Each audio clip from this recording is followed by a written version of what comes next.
Eh bien, 5e édition. Ma fierté, c'est d'avoir toujours été là, depuis la première, jusqu'à aujourd'hui, la 5e. Mon sujet, pour ne pas dire mes sujets, vous les connaissez déjà assez bien. On est aujourd'hui le 15 août. Cette date a une histoire. Elle a une signification.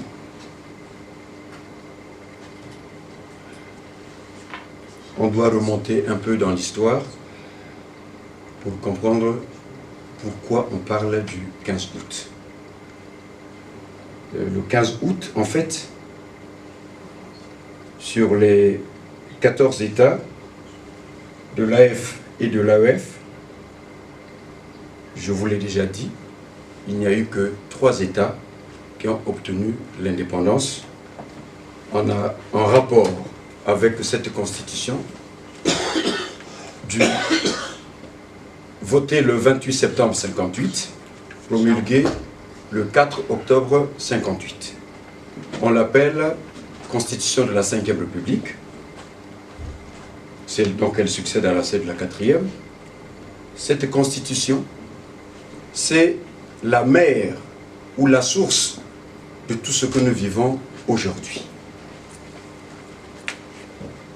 Le pays comme la Guinée équatoriale avait dit non. Donc elle n'est pas concernée par l'application de cette constitution. Les 2 autres pays, donc du coup, elle avait donc obtenu son indépendance. Et les 2 autres pays qui vont obtenir leurs indépendances, c'est-à-dire la Mauritanie en novembre 60 et l'Algérie en juillet 62, c'est par respect de ce texte fondamental. Ce texte avait été voté au Congo comme ici. J'ai tous les résultats des votes qui avaient été organisés le 28 septembre 58. Tout ce que nous vivons aujourd'hui émane de ce texte fondamental qui est toujours en application jusqu'à ce jour en France.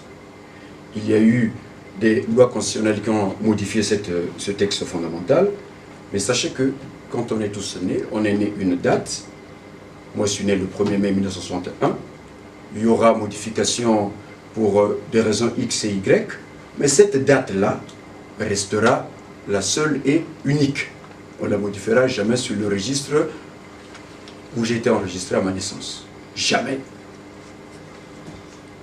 Nous vivons aujourd'hui un drame. Mais ce drame, tant que le flou qui a prévalu ce jour dit du 14, ces jours dits du 14 et 15 août 60, il y a eu un flou qui part même du 12 juillet 60, ici à Paris, à Matignon, quand ce qu'on appelle par l'accord particulier a été signé, il y a eu un flou qui a été entretenu. Ce flou-là dit ceci, que, en fait, on n'a eu que le transfert de compétences, donc l'application de l'article 78 de ce texte. C'est pour cela que nous sommes toujours liés à la France. Et le seul pays qui est rentré, 2 pays sont rentrés en indépendance dans l'application de ces articles 78 modifiés, 86 modifiés, c'est la Mauritanie. Et l'article 86 à l'origine, qui n'a pas été modifié, c'est plutôt la Mauritanie. Et puis il y a l'Algérie. Les autres pays, comme donc le Congo, qui est notre pays, n'a jamais obtenu son indépendance.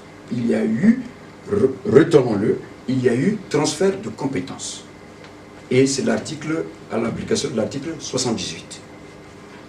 Nous pensons que, en fait, on peut dire aujourd'hui, on peut continuer à tâtonner.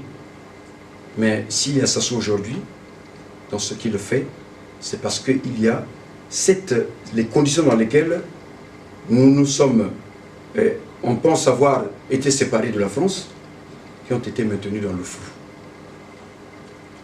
On n'a pas l'indépendance. Ce jour-là, donc la date du 15 août, c'est l'acceptation, l'application du texte qui avait été signé à Matignon le 12 juillet 60, un accord particulier, qui ne parle que du transfert de compétences, et pas autre chose. Même si le mot indépendance est glissé, non. Il n'y a pas d'indépendance. L'indépendance, c'est la Mauritanie et l'Algérie qui les ont obtenus. Les autres, non. La preuve, quand Sassou arrive ici et qui se fait recevoir par Bruno Le Maire, c'est l'application du texte, plutôt de l'accord particulier signé le 12 juillet 60, qui ne traite que du transfert de compétences. On a voulu montrer à Sassou ce jour-là que tu n'es pas le président comme tu le penses. Pascal Lissouba, on lui a fait vivre la même chose. On lui a dit que tu veux bien qu'on renégocie le pétrole, ok, c'est pas un problème, mais pour l'heure, c'est pas toi qui décides. Parce que c'est l'application de l'accord particulier du 12 juillet 60, signé ici à Paris, à Matignon. Je vous ai dit la dernière fois qu'ils étaient 5 dans la délégation. Il y avait Fulbert Youlou, il y avait Norbert Stéphane Tchichel, il y avait Jacques Opango, il y avait Massamba Deba, il y avait Mambeke Bouchi. Ils sont venus 5. Mais 2 ont signé, le Premier ministre Michel Debré et le président, donc le Premier ministre du Moyen Congo, qui n'est autre que Fulbert Youlou. On nous a fait croire, prenons-le maintenant comme tel, qu'on nous a fait croire qu'on avait obtenu l'indépendance. Mais on ne l'a pas obtenu parce que le texte qui le dit ne parle pas de l'accord d'indépendance. Faisons l'effort de le comprendre parce que, autrement dit, l'année prochaine, on reviendra ici pour parler de Denis Sassou Nguesso et on ne sait pas pourquoi cela est. Et pour que... Donc, demain, il y a des choses à régler. Il y a 2 choses à régler demain. Il y a cette affaire entre la France et le Congo. Il faut régler ce problème-là. Et ensuite, il y a le problème du pouvoir entre le Nord et le Sud. Ce problème, il date des événements qui partent d'abord de 56. On arrive en 57 avec le vote des élections des conseillers territoriaux et avec l'affaire Georges Yambo, et qui débouche en 58, où le 15 octobre 58, une réunion se tient à Brazzaville, Jacques Opango, compte tenu de cette suite aux conséquences de l'affaire Georges Yambo, il va donc décider de commun accord avec le président de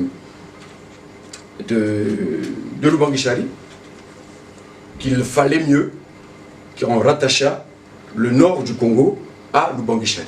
L'accord était presque obtenu. Et c'est ce jour-là que Youlou, le 15 octobre 60 à Brazzaville, Youlou dira, s'il en est octobre 58, pardon, c'est ce jour-là que Youlou dira, mais s'il en est ainsi, ce n'est pas un problème. Vous prenez le nord du Congo, vous le rattachez à Lubangui-Chari, nous on crée la République Congo. Ce n'est pas une affaire qui date d'aujourd'hui. Réglons ces 2 problèmes-là. Et on pourra régler le problème, on comprendra comment il faudra régler le problème de Denis Sassou Nguesso.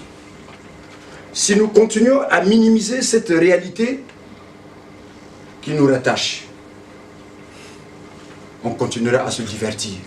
Et moi, je n'en suis plus là. J'ai essayé de comprendre pourquoi nous en sommes là. J'ai essayé de comprendre, comme tout le monde. Mais j'ai creusé, et j'ai compris. Et c'est pour ça que je dis, il y a 2 problèmes. Le problème entre le Congo et la France, dont le flou avait été entretenu dans l'accord particulier signé, non pas le 15 août, mais signé le 12 juillet 60 à Matignon. C'est cet accord-là qui nous lie jusqu'à ce jour avec Paris. Quant au problème du pouvoir entre le Nord et le Sud, vous l'avez entendu, lors du procès, qu'on minimise encore. Hein, les uns ont semblé dire que non, mais comment des généraux qui ne savent pas parler. Non, ce n'est pas qu'ils ne savaient pas parler. Mais ils cherchaient des mots pour taire ce qu'il ne fallait pas dire. Et c'est pour ça qu'on a dit que mais, des généraux qui ne savent pas. Non, attention. Cette affaire-là, je l'ai dit dans l'une de mes interviews, ça ressemble un peu à ce que nous avons vécu dans les années 86 ou 8, avec l'affaire de Kembisila, des attentats des cinémas stars et autres. Et Kembisila, le pauvre, était obligé de dire à Malonga que non, laisse-moi parler moi-même. Et Kembisila a parlé, et c'est là que ce procès avait tourné. Ce procès, le dernier procès, j'ai dit qu'il a tourné, parce que ce n'était pas la finalité qui était visée. L'attendu de ce procès, ce n'était pas les 5 années à Dabira, c'était autre chose. Mais il y a eu un bouleversement. Donc ne prenons pas les choses à la légère, ça sous, oui, mais il y a un problème clé, et deux, le problème avec la France, nos aînés qui sont passés là d'abord, donc tous les présidents qui sont passés là, ils le connaissent, Sassou aujourd'hui, il se souvient, là maintenant il est conscient qu'il n'est pas président, ce n'est pas par rapport à ce que nous avons fait et dit, mais c'est parce que aussi, il y a eu une affaire très profonde entre lui et Hollande, Valls et aujourd'hui Macron. J'ai pas grand chose en gros à vous dire, sauf que prenons ce courage d'affronter le vrai problème qui est celui du pouvoir. Et j'ai même parlé entre-temps de est-ce que finalement Pascal Lissouba, quand il parle,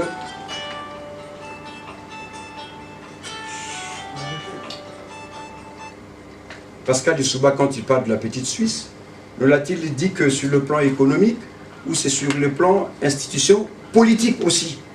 Parce que la Suisse est organisée. La Suisse a connu les mêmes problèmes que nous connaissons aujourd'hui. Et la Suisse est arrivée, aujourd'hui, ce n'est pas la fédération suisse, mais c'est la confédération suisse, la confédération helvétique. Cette confédération, comme la CSC à Brazzaville, c'est l'ensemble de plusieurs fédérations, la confédération syndicale. Genève est un pays, c'est une république. Genève, que vous voyez. C'est une république qui a une constitution et tous les cantons sont soit État ou république suivant les colonisateurs, c'est-à-dire les Allemands ou les Français. Ce sont des républiques. Ce sont des républiques dont les peuples se sont fédérés, ont créé donc ces États ou républiques, et ce sont ces fédérations qui ont confédéré. Et dans la confédération, aujourd'hui, le président suisse n'a qu'un mandat d'1 an. Ils ont un pouvoir tournant. Le président, ils sont 7 ministres, mais dans les 7 ministres, il n'y a que 4 qui vont présider puisqu'ils ont un mandat de 4 ans.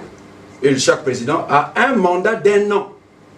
Donc aujourd'hui, si on demande qui est le président, est-ce que vous connaissez le président de la Suisse? On ne le saura pas, parce que c'est un titre honorifique. Et ça passe.